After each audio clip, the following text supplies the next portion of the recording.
What's up guys? So guys, meron akong gawang i-flex ko lang sa inyo guys. Ayan guys, ito yung dilis na dilis talaga guys, kakulay ng dilis. Ayan. Kung mapapansin nyo guys, ay kulay white po siya guys. At saka bilog po yan guys. Ayan. Ayan, bilog po yan. Ayan.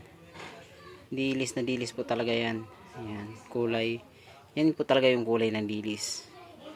Ayan, puti po. Diba? Ang pugi niyan guys. Napakaganda yun guys. At saka yung isa niyan guys, stainless po yan guys. Nakita nyo yung ano guys, hook. Number 16 yan guys na stainless. So bali guys, di tayo makagawa ng ano guys. Marami talaga guys kay nadadali yung kamay natin guys. Matindi kasi yung ano sa ano guys, yung UV guys. So ayan guys, pakita ko sa inyo. So ayan, pakita natin guys ha. Balik natin guys. So ayan na guys. Tingnan nyo yan guys. So ginawa ko yan guys dahil gagamitin namin sa ano guys, sa ngayong lantapin guys. Number 16 ang hook nito guys, puro stainless talaga. Pure stainless po talaga yan guys. Yan, pure stainless po talaga yan.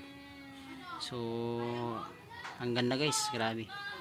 Ngayon lang ako gumawa itong kulay ulit guys. Kasi dati ginawa ko ay yung mga dirty white na parang ganito guys, na medyo dark pa. So ngayon medyo white na siya guys. So ayan guys. Ito naman yung kulay green. So ayan guys. White lang siya guys. Nilagyan ko lang ng parang pakintab na green. Ayan. Ang ganda din yan guys. Hindi ako makakahawak basta-basta guys. Kasi ano nga guys ay nangangati yung kamay ko. Nangangati yung kamay ko sa ano, sa UV. Ayan. Diba? Ang ganda. Sabi ko lang sa inyo guys ay napaka angas talaga nitong kulay nito. Tsaka yung laki niya guys ay napakaganda. Pure stainless number 16. So halos white lang po ang ginagawa ko guys. Ito naman red eye. Ayan, yan yung red eye guys. So bali ang hook nito guys nasa taas. Ayan, nasa yung mga ginagawa ko dati guys, ang hook ay nasa baba. So, ang ginagawa ko dati kasi nito, yung hook noon ay dito nakalagay. So, maganda yun siya sa mga pangkitang, sa mga hila-hila, maganda yun. Kaso nga lang ito guys, ay pang saliw-sayo namin to, kaya ginanyan ko, pinabaliktad ko. Kasi dito po yan tatalian.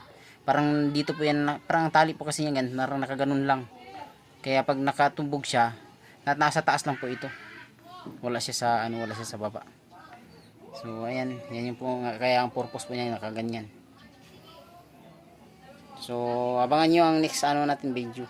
Manghuli tayo guys ng tulingan mga idol. Mga gulyasan ng panghuli nito guys.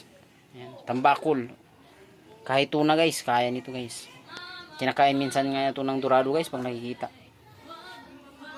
Alright. Ang ganda guys, grabe.